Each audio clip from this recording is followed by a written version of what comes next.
O Hades, na verdade, era o termo usado antes de Jesus. Ah, Depois que Jesus veio, o termo começou a ser usado, o termo usado começou a ser inferno. entendi. E as pessoas todas que morreram desde a da vinda de Cristo até agora? Porque as anteriores foram As salvas. pessoas que morreram desde a vinda de Jesus até agora estão num lugar chamado paraíso. Ah, como é que você me prova isso? Tem 2 ladrões morrendo junto com Jesus na cruz do Calvário. É. Um deles se arrepende e diz: Jesus, se lembra de mim?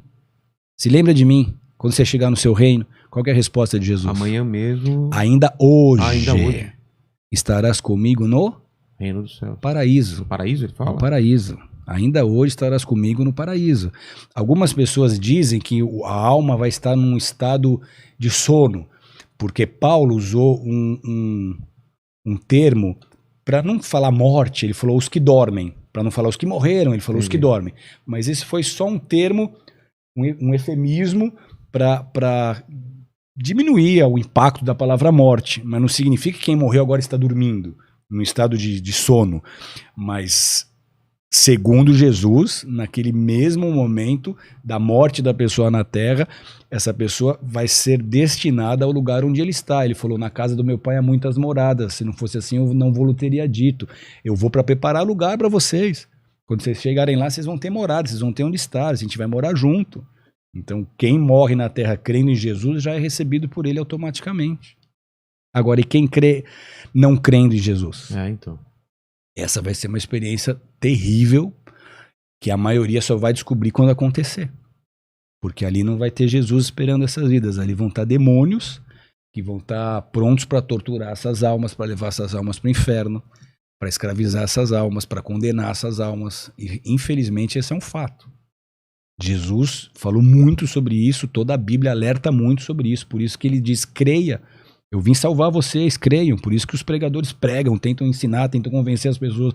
Porque aquele que morrer sem Jesus vai ter um destino eterno de perdição. E as outras religiões que têm outras visões que não essa de inferno, céu, mas que a pessoa segue uma doutrina de bem e mal. Todas as religiões da Terra vão ter a sua significância, vão ter Você o seu entendeu, lugar, né? vão ter a sua importância. Tipo, ele não acredita Sim. em Jesus, mas ele tem uma vida boa, ele Entendi. faz o bem.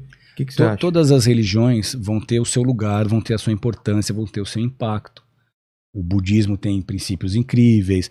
Todas as religiões vão ter coisas boas. É. Só que de todos os líderes religiosos, quais dele ressuscitou? Quais entre eles ressuscitou? Se você chega em Meca, o túmulo de Maomé está lá. O túmulo de Buda, o corpo dele está lá. O túmulo de Confúcio, o corpo dele está lá. O túmulo de Allan Kardec, o corpo dele está lá. Os papas todos morreram e os corpos deles estão nos seus túmulos. O único túmulo do mundo que você chega e você encontra uma plaquinha, ele não está aqui porque ele ressuscitou, é o túmulo de Jerusalém, no jardim do túmulo lá em Israel. Lá tem um túmulo vazio, porque ele só ressuscitou. Então quem é o único que merece o meu crédito? Aquele que mostrou que ele tem poder sobre a morte. É ele que eu quero escutar. E se ele diz que sem ele eu não estou salvo, sem ele eu não estou salvo. Porque a salvação não se dá pelas obras. Esse é o grande erro. A religião ensina que você tem que fazer muito para você poder ser salvo. Seja bom, se renuncie, se sacrifique. Você tem uma lista de fazeres para você ser salvo. O evangelho não é uma lista do que se tem que fazer para ser salvo, porque você não tem como ser salvo fazendo. O evangelho significa boa notícia, algum fato histórico que te beneficiou. Então o que é o evangelho? O túmulo está vazio. Você não precisa fazer nada, você só precisa crer. Você, como consequência da sua fé, vai ter boas atitudes, vai ter boas ações, vai procurar amar o próximo, vai procurar fazer a coisa certa. Porém, não é essa obra que te salva, não são as suas ações. Porque elas nunca vão ser suficientes, foi aquilo que eu estava explicando. Por melhor que você tente ser, você sempre vai ser um pecador, você sempre vai ter uma natureza pecaminosa. Então ninguém, por si mesmo, vai alcançar a salvação, só através de Jesus. E não tem outro intermediário.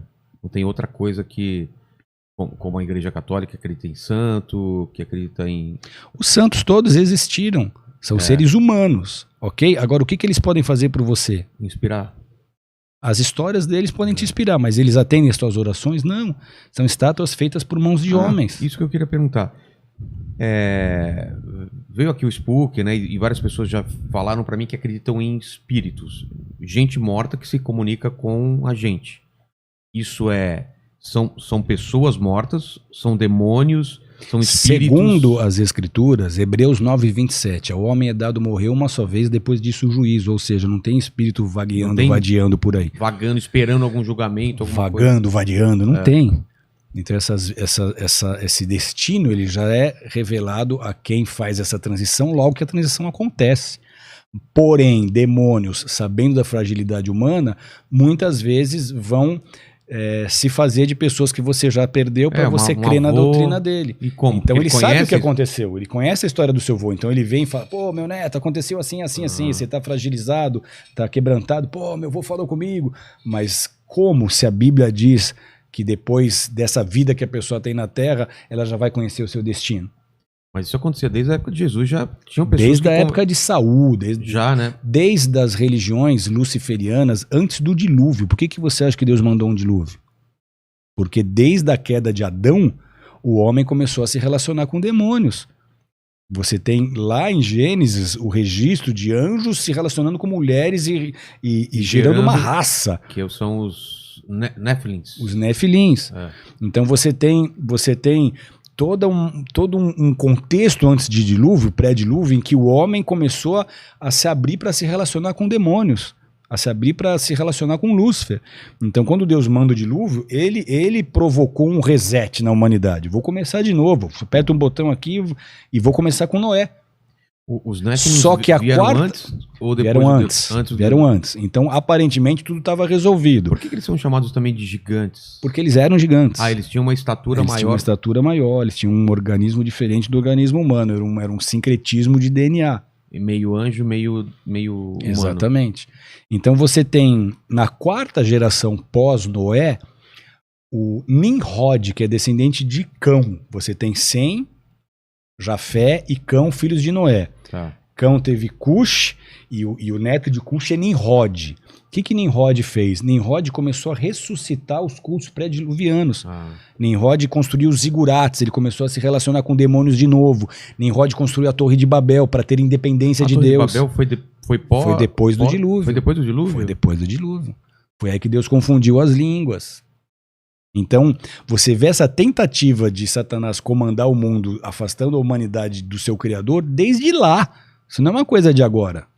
E aí quando tem a Torre de Babel, que teve essa confusão das línguas, e a função era o quê? A confusão das línguas foi para quê? Para as pessoas não terminarem a construção? Porque senão Lúcifer ia fazer de novo o que ele tinha feito da primeira vez antes do dilúvio, e Deus tinha prometido que não ia mais destruir a terra com dilúvio. Então ele teve que confundir as línguas, porque senão Nimrod ia conduzir aquela população de novo a um culto luciferiano. Que é o que o mundo está caminhando hoje. As pessoas hoje no planeta estão sendo conduzidas a um lugar em que em breve elas vão ter que escolher adorar Lúcifer ou não. E é possível uma pessoa que não teve acesso à palavra, que mora isolado? Poxa, um índio que nunca ouviu a palavra. Esses serão julgados pelas suas obras, porque do justo, do inocente, na verdade, do inocente nada vai ser cobrado. Como uma criança aqui. Exatamente. Entendi. Então, nunca ouvi falar de Jesus. Aí você vai ser julgado pelas suas obras. Entendi. Você me deu toque o quê? Tem perguntas aí? Além de perguntas, é uma dúvida minha, que a gente estava falando desse assunto agora do contato que as pessoas têm com o sobrenatural, com espíritos e tal. Na verdade, são demônios. Só que, pelo menos das histórias que eu ouço, ao ter esse tipo de contato, a pessoa crê ainda mais, vê esse contato como uma coisa muito positiva, como ver um contato direto de Deus. Sim. Claro, num primeiro momento, principalmente, sim, né? Então vamos lá para te ajudar. Afastar a pessoa do caminho de Deus. Eu vou te mostrar como afasta. Não, então, não entendi. Você eu entendi, falando que no primeiro momento, ela... que isso pode ter sido uma coisa boa, não ruim. Entendi. Por exemplo, a pessoa, igual você deu o exemplo de um avô, a pessoa vem... Tem contato com o avô. Eu falei com o meu avô e ele falou que eu tenho que fazer coisas boas pro meu filho. Tipo uma coisa boa. Exato. Porém, vamos lá. Você está falando com o bisneto do fundador do primeiro centro espírita de Santos. Ou seja, você está entrando num campo em que minha família nadou de braçada. Eu perdi um tio agora com 72 anos, que foi o maior mestre do kardecismo no Brasil.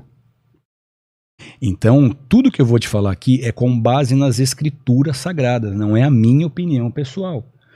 Você tem como maior influência do espiritismo o Evangelho segundo Allan Kardec. Esse tio, quando pegou câncer, me chamou para conversar, me achou na internet e falou, quero conversar.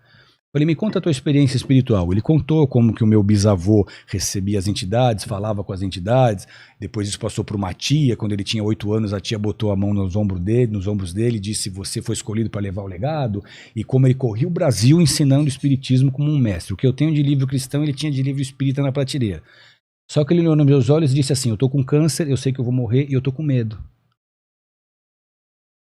Eu não tenho certeza nem do que eu ensinei a vida toda.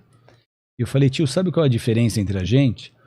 Você crê em coisas que você não descobriu por você mesmo.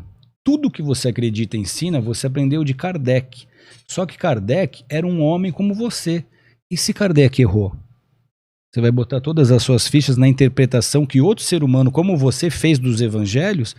Por que você precisa de Kardec para interpretar o evangelho? Por que você não vai direto no evangelho de Jesus e você entende direto dele mesmo? Que foi o que eu fiz. Essa é a diferença da nossa experiência espiritual. Ele respondeu, puxa vida, eu nunca pensei assim, você tem toda a razão, me dá uma Bíblia. Eu voltei, dei uma Bíblia para ele de presente, ele leu a Bíblia, e 2 semanas antes de falecer, ele renunciou tudo aquilo que ele tinha vivido e recebeu Jesus como seu Senhor e Salvador. Então, tudo que eu vou te dizer aqui não é o que eu acho. Segundo as Escrituras, esses espíritos que se apresentam como parentes, como entidades que próximas, eles vão trazer conforto, porque se eles forem trazer pânico, a pessoa nunca mais volta. Só que ele está tirando essa pessoa de um relacionamento verdadeiro com Jesus. Então, quem é Jesus para o kardecismo? É um médium elevado. Eles não falam que Jesus é o Filho de Deus, que Jesus é o Messias, que Jesus é Deus que veio em carne, morreu na cruz, ressuscitou e só ele pode te salvar. Então, qualquer ensino, ainda que tenha conceitos maravilhosos, confortáveis, que deixam que façam com que as pessoas se sintam bem, se ele afastar essa pessoa do evangelho, se afastar a pessoa da verdade de Jesus, é esse o mal que ele está fazendo. Então eu me senti super bem, mas eu não criei em Jesus. Onde é que eu vou parar?